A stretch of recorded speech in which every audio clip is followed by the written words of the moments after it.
Me llamo Leonardo Collado, me conocen más como Leo Collado, soy de Tamaulipas, tengo 37 años de edad y soy militante de este movimiento antes de ser partido desde el año 2006. Yo llego al movimiento obviamente por influencia de mi papá y que ya éramos seguidores incluso desde el año 2000 de la figura de Andrés Manuel.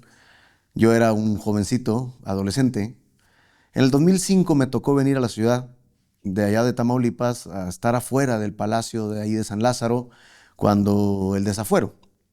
Me toca estar ahí y finalmente ya era mayor de edad, que fue una gran emoción para mí porque pues uno quería también participar. Entonces la primera vez que voté, pues evidentemente lo hice por Andrés Manuel. Tenía yo 18 años, yo soy de 1988. Entonces en el 2006 yo tenía mi mayoría de edad cumplida. Entonces con mi credencial pues andaba, ¿no? Me dejo ir a la casilla a votar. La historia que ya conocemos los que estamos aquí, nos cae el fraude y entonces vengo a México a los plantones. Ahí estuve con mi papá, caminé, vuelvo a Tamaulipas, incluso me toca a mí mismo dormir afuera de las oficinas del IFE para proteger los paquetes electorales, ¿no? Entonces, esa es la forma en la que yo llego al movimiento. Ya tenía yo intereses, o bueno, más bien no intereses, más bien afinidad por la política desde muy niño. Incluso me tocó ser campeón nacional de oratoria y tanta cosa que me gustaba. Entonces, sin embargo, pues era menor de edad, no tenía yo alguna injerencia directa en la política como el voto, hasta que cumplo la mayoría y escogí mi camino y desde entonces no me salí de aquí. El proceso para que la cuarta transformación llegue al norte lo vivimos de muchas maneras. Incluso, pues evidentemente, desde allá y con menos conectividad por las redes sociales como hoy la gozamos, en aquel entonces 6, 12, no lo teníamos como tal, era mucho menor el flujo de información, pues definitivamente tardó más tiempo en llegar al norte. Entonces, obviamente nos tocó repartir volantes, nos tocó hacer especie de asambleas en donde platicábamos qué era la cuarta, bueno, ni siquiera cuarta transformación, qué era el movimiento. Primero, cuando hablábamos del proyecto alternativo de nación, ¿no? Después hablamos ya del movimiento de regeneración nacional, pero antes nos tocó convencer boca a boca, caminando, a los propios amigos, e incluso en las reuniones, ¿no? Aprovechabas todo foro, se hacía una carne asada y ahí llegaba el grillo a hablar de la política. Entonces, claro que tarda más en llegar. Y aparte de que tarda más en llegar, también tenemos una necesidad en algún momento de la formación de cuadros con afinidad ideológica a la cuarta transformación el día de hoy. Entonces, claro que nos pasó como en algunos otros estados de la República, en donde a lo mejor no los que estuvimos desde el principio veíamos al frente o tomando liderazgos a la persona idónea, pero alguien lo tenía que hacer en algún momento, ¿no? Entonces, claro que ha sido más lento, claro que ha sido más difícil, quizá en el norte que aquí en el centro del país. Bueno, definitivamente es un choque cultural grande y es un choque político al día de hoy, porque nosotros en Tamaulipas, sobre todo de la parte centro del estado hacia el norte, compartimos mucho con la cultura del sur de Texas. Somos la misma gente, nos dividió un río que nosotros no escogimos, ¿no? Una frontera incluso que ni existía antes, ¿no? Porque Tamaulipas, no hablemos de México como tal, Tamaulipas llegaba hasta el Nueces, San Antonio, y todavía por arriba pasaba una parte de Coahuila que hacía un movimiento interesante en su territorio. Entonces, claro que compartimos mucha cultura con el sur de Texas, compartimos palabras, compartimos gastronomía, incluso es toda una cultura consumada, porque incluso hay poesía Tex-Mex, hay música Tex-Mex, hay cocina Tex-Mex, y se usa de los dos lados de la frontera. Ahora bien, con todo esto y con la situación mundial, sobre todo hoy en día, con los bloques geopolíticos, claro que nosotros en Tamaulipas es un poco diferente porque dices, ok, ahora antes cruzábamos la frontera para visitar a la familia que vive del otro lado y ahora te hacen todas las preguntas habidas y por haber, te revisan todo y dices, te empiezas a sentir extraño en tu propia casa, porque a pesar de que ya es otro país y otro estado, te sentías en casa en la parte, o sea, no sentías que salías de México hasta que ibas ya casi llegando a San Antonio, ¿no? Entonces, por supuesto que ha sido un cambio y ha sido difícil para nosotros. Ahora bien, es importante decir, ¿no?, que en este momento el tamaulipeco, me atrevo a hablar por todo el bloque quizá, porque también con mis amigos de Nuevo León y de Coahuila, el bloque del noreste, que es con el que tengo mucho contacto, definitivamente estamos tomando una postura nueva para nosotros. El voltear hacia el centro y sur del país e identificarnos todavía más con nuestros connacionales y no con la gente que incluso llega a ser tu familia del otro lado de la frontera, porque bueno, vemos que hoy el fenómeno energético está convertido en la moneda de cambio en el mundo.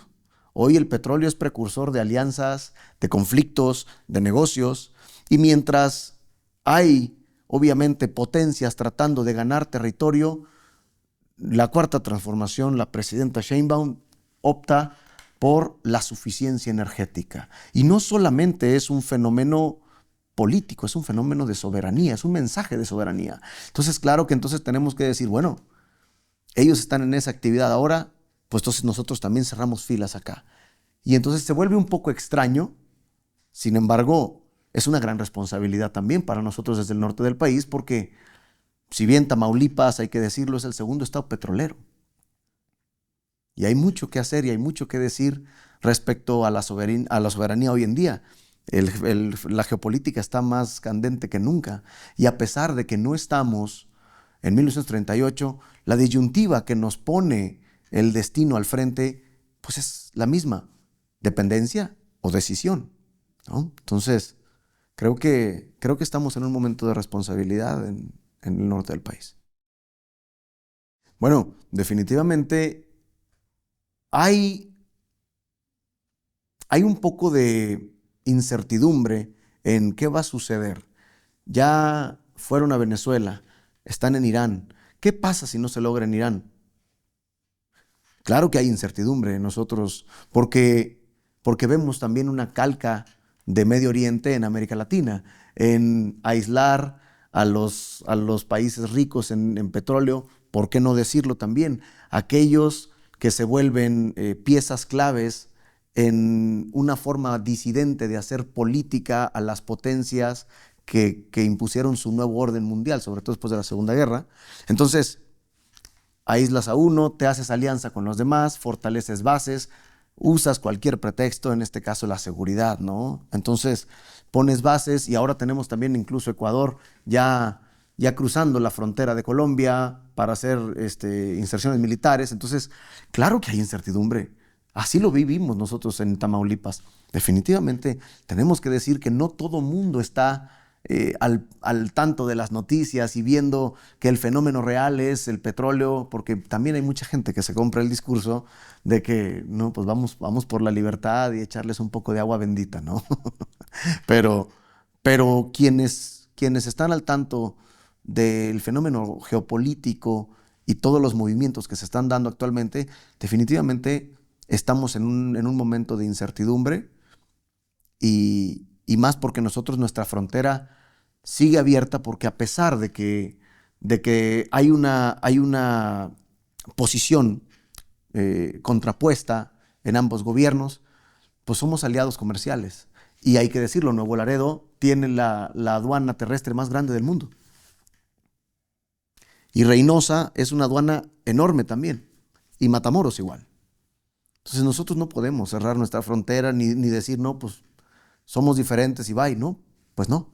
Entonces es convivir todo el tiempo con este nuevo fenómeno que aparte tiene ramificaciones, porque al mismo tiempo que se da el tema del petróleo, tenemos la cuestión migratoria, tenemos la cuestión arancelaria y tenemos al secretario de Economía tratando de sacar el Tratado de Libre Comercio de la mejor manera, sin aranceles, y seguimos en esa conversación mientras lo que escuchamos en las noticias del mandatario del norte es, a mí no me interesa, yo voy a hacer lo que yo quiera, ¿no? Entonces, pues sí hay incertidumbre incluso de la gente que se dedica o que trabaja en Petróleos Mexicanos. Te dicen, pues no sabemos en qué momento de repente nos pueden decir, pues aguas, porque ahí vienen ahora y dicen que van a entrar aquí, que no hay quien los detenga, ¿no? Y por el otro lado, dice, pues yo cruzaba todos los días a los Estados Unidos y ahora no sé en qué momento me va a caer el ICE en un Walmart, ¿no? En Tamaulipas el tema de la seguridad definitivamente se ha vuelto una piedra en el zapato. Se ha vuelto tristemente parte de nuestro día a día y de nuestra rutina. Saber qué hacer, por dónde ir, por dónde no ir, a qué hora ir y a qué hora no hacerlo. Entonces, definitivamente hemos visto ahora en los esfuerzos del secretario Omar y obviamente por instrucciones de la presidenta, un avance. Tenemos resultados en donde antes había miedo. Sin embargo, esta estrategia, que está siendo definitivamente efectiva, sigue conviviendo con polígonos de riesgo en donde pues el problema aún no está resuelto. Y justamente hace rato que hablábamos de soberanía, tenemos que decirlo también, tenemos una gran responsabilidad hacia adentro. Porque a pesar de que vemos los esfuerzos en las posiciones más altas en la jerarquía del Estado, también es una responsabilidad de nosotros como ciudadanos, como población, y más también los que somos afines y trabajamos de manera directa en la política de nuestro país y de nuestro Estado. Pues claro que tenemos una gran responsabilidad porque claro que recibimos una herencia después de la herencia maldita, recibimos una herencia ideológica y bastante sólida de nuestro expresidente Andrés Manuel López Obrador. Sin embargo, el mayor error de un movimiento en el poder es creer que su historia le garantiza su futuro. ¿Por qué? Porque nos hemos valido, o se ha valido en algunos momentos, la política de somos Morena, traemos la herencia del presidente Andrés Manuel, la presidenta Claudia tiene grandes números, estamos del otro lado. Y la verdad no, porque las transformaciones no son de un día para otro. La revolución es constante y permanente, si no, no es revolución, es un cambio nada más. Entonces, ¿qué somos? ¿Cambio o revolución? Porque el expresidente Andrés Manuel hablaba de la revolución de las conciencias. Entonces, la revolución es constante y permanente. Entonces, el movimiento se construye día a día en la calle, con la gente, con ideología y también, obviamente, con ejercicio político, que no es lo mismo, ¿no? Las candidaturas no son premios, no deberían de serlo, son responsabilidades, porque cuando dejan de serlo, entonces empieza el desgaste. Entonces, definitivamente, hoy en día nos han tapado un gran hueco que era la queja o era lo que nos echaba en cara la oposición, que era la seguridad. Hoy en día nos regalan una pared gigante para tapar ese hueco, ¿no? Entonces aquí está trabajándose. No pasa una semana de cuando salió la noticia que ha bajado en un 44% el índice de homicidios. Y lo hemos visto, también en mi estado. Definitivamente Tamaulipas es una zona pujante, es una zona que ha luchado por muchos años desde que se desató la inseguridad con la maldita estrategia de la guerra contra el narco. Y nos dolió, lo sufrimos, lo temimos, nos acostumbramos. Y hoy en día se nos quita una tensión que ni siquiera sabíamos que teníamos. Pero te das cuenta cuando de repente sales de viaje y ya no pasa nada si te agarra la noche en la carretera. Cuando antes no querías ni siquiera que te dieran las 4 de la tarde, porque decías, se me poncha una llanta y ya no llegué y se me hace oscuro. Entonces, claro que lo hemos vivido de manera muy positiva y estamos dispuestos a seguir trabajando como ciudadanos desde el punto de la responsabilidad, el trabajo cultural, el trabajo económico, para obviamente cerrarle la puerta a todo aquel indicio que llegara a quedar de algunos sectores de sumarse a las filas del crimen. Tamaulipas, como perspectiva para el 2027, tiene que jugar bien y tiene que tomar decisiones reales. Porque si bien es cierto, tenemos una presidenta con una aceptación muy alta y un partido con una aceptación alta, también hemos tenido en algunos momentos, y lo hemos localizado, cuando entra el factor individuo, los números empiezan a variar. Entonces, no hay mucho seguro. Yo creo fielmente que la narrativa del movimiento debe de seguirse construyendo también también tropicalizando a cada zona del país, porque la narrativa que funciona del movimiento aquí en el centro del país no es igual a la que funciona en Tamaulipas, dado que nuestra actividad económica es distinta. Nuestros intereses, no como nación ni como ideología, sino económicos, son distintos. Nuestras vocaciones, tanto culturales como económicas, son distintas. Entonces, claro que el mensaje tiene que evolucionar hacia allá, porque hay un dato muy interesante. Nosotros, como partido del pueblo, como partido popular, por el bien de todos, primero los pobres, tenemos en Tamaulipas mucho de la zona rural en manos del partido contrario. Y eso es, pudiéramos decirlo, ilógico, ¿no?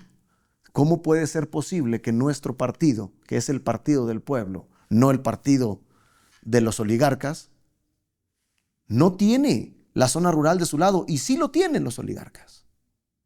Entonces dices, creo que algo ha faltado en la narrativa de nuestro movimiento, entonces hay que tomar decisiones, porque volvemos a lo mismo.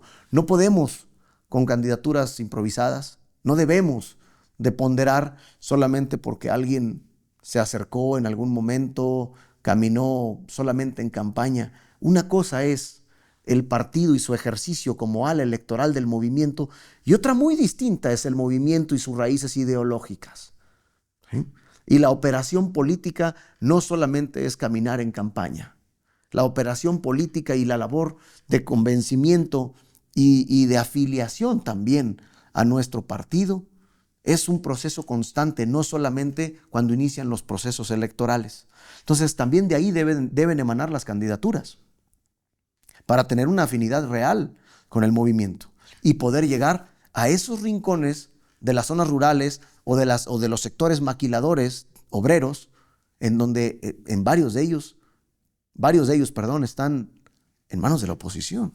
Entonces, hay que tomar decisiones, definitivamente hay que tomarlas, y claro que el Comité Ejecutivo Nacional del partido debe de poner especial atención en los estados del noreste, que si bien hay que decirlo, 2 de ellos nunca los ha ganado Morena. Y el otro que sí lo ha ganado, pues yo no me cruzaría de brazos pensando que vamos a ganar el 2027 caminando. Y hablábamos hace rato del gran trabajo que se está haciendo hacia afuera para proteger la soberanía en términos petroleros, en términos comerciales. Pero ¿qué pasaría si dejamos descobijada a la presidenta no logrando los números que necesitamos en el Congreso? Sería lo más cercano a amarrarle las manos. Entonces tenemos una gran responsabilidad en la selección de las candidaturas, tenemos una gran responsabilidad en las suelas de los zapatos para seguir caminando una y otra vez y decir nuestro discurso, nuestro proyecto de nación, para seguirlo alimentando, seguirlo creciendo, seguirlo evolucionando, hasta que podamos decir que tenemos completamente instaurada la Cuarta Transformación. ¿Qué tal? Soy Leo Collado, soy de Tamaulipas, soy director editorial del Liberal y los invito a ver la 4TV.